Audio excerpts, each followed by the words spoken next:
Assalamualaikum warahmatullahi wabarakatuh dan selamat pagi. Cikgu ucapkan kepada semua murid-murid. Cikgu harap semua murid berada dalam keadaan sihat dan ceria selalu. Jadi, pada hari ini kita akan teruskan sesi pembelajaran kita secara maya lagi setelah 1 minggu kamu bercuti. Jadi, cikgu harap kamu masih ingat lagi pembelajaran terakhir kita sebelum kita mula bercuti. Okey, jadi pembelajaran hari ini sains bagi tahun 1 bersama Cikgu Husna.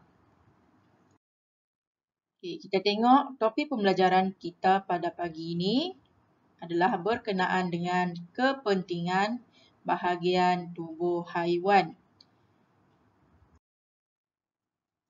Objektif pembelajaran di akhir pembelajaran, iaitu di akhir pembelajaran kita sebentar lagi, cikgu harap kamu semua dapat menyatakan sekurang-kurangnya 4 bahagian tubuh haiwan dan menyatakan kepentingan bahagian tubuh tersebut bagi haiwan yang berkenaan. Okay. Jadi sebelum kita teruskan kepada topik pembelajaran pada hari ini, kita ulang kaji sikit tentang bahagian tubuh haiwan, di mana kita dah belajar tentang topik ini pada minggu terakhir sebelum kamu semua mula bercuti. Jadi, kita tengok semula imbas kembali secara ringkas apa yang telah kita belajar. Okey, yang pertama kita dah belajar tentang bahagian tubuh haiwan, contohnya lembu ataupun kerbau. Mempunyai mata, ekor, kaki, telinga dan tanduk. Seterusnya ikan mempunyai sirip, mata, mulut, ekor dan sisik. Seterusnya burung. Burung mempunyai paruh, kepak, kepala, ekor dan juga kaki. Seterusnya gajah.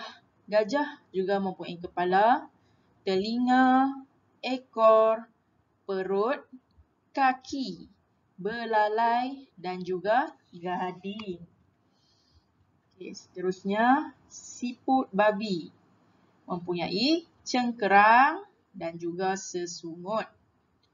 Dan seterusnya rama-rama. Rama-rama juga mempunyai kepak dan juga sesungut.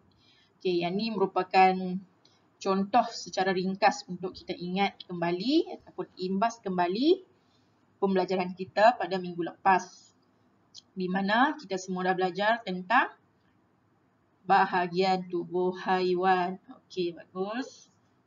Seterusnya kita akan masuk kepada pembelajaran hari ini. Kita akan tengok kenapa setiap bahagian tubuh haiwan ni penting kepada haiwan. Kita tengok contoh yang pertama, buaya. Buaya mempunyai kulit keras dan juga mempunyai ekor. Okey, murid-murid. Jadi kalau kita tengok di sini, kenapa badan buaya mempunyai kulit keras? Okey, good.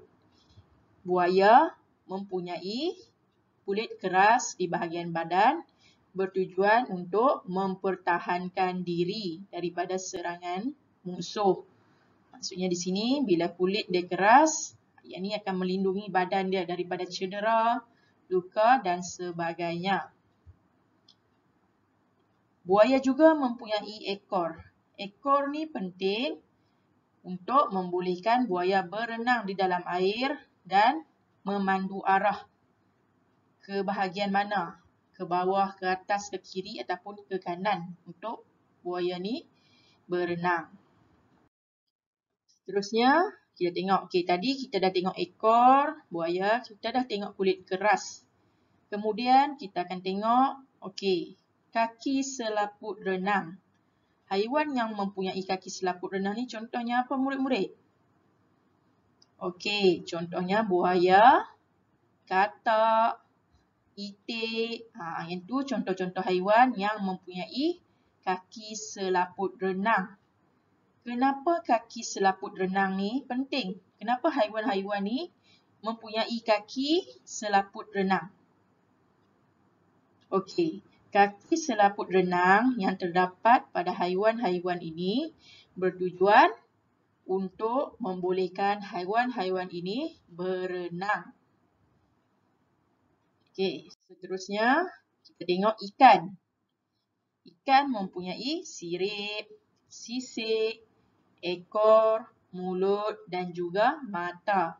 Okey, kita tengok yang pertama, ekor. Kenapa ikan ada ekor? Apakah kepentingan ekor bagi ikan? Okey, ekor yang terdapat pada ikan adalah untuk memandu arah, iaitu untuk menentukan arah ke mana ikan ni akan berenang. Terusnya sirip. Sirip yang terdapat pada ikan juga bertujuan untuk berenang. Tadi ekor dia akan tentukan arah. Sirip pula penting untuk membolehkan ikan berenang. Okey, seterusnya kita tengok kerbau dan badak sumbu. Kalau kamu dapat tengok dengan jelas gambar yang cikgu tunjukkan ni, kerbau mempunyai tanduk, manakala badak sumbu mempunyai sumbu. Okey, kita tengok apakah kepentingan tanduk dan juga sumbu. Kenapa kedua-dua haiwan ini mempunyai tanduk dan sumbu? Okey, kedua-dua haiwan ini mempunyai tanduk dan sumbu untuk mempertahankan diri. Okey, seterusnya kita tengok burung. Burung mempunyai paruh, kepala, ekor, kepak dan juga kaki. Begitu juga dengan rama-rama. Persamaan antara burung dan rama-rama adalah kedua-dua haiwan ini mempunyai kepak.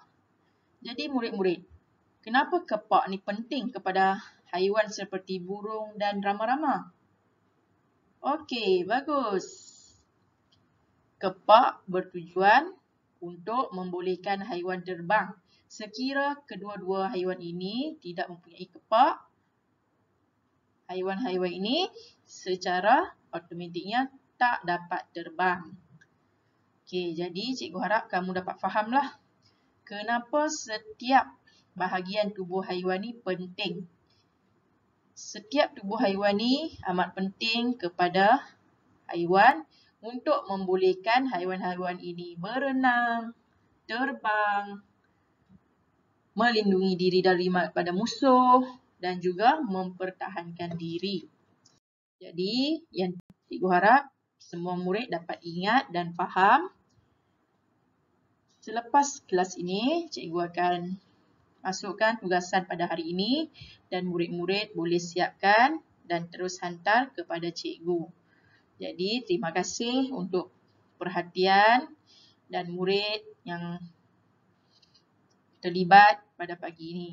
Sekian, terima kasih. Kita jumpa lagi dalam pembelajaran yang seterusnya. Bye.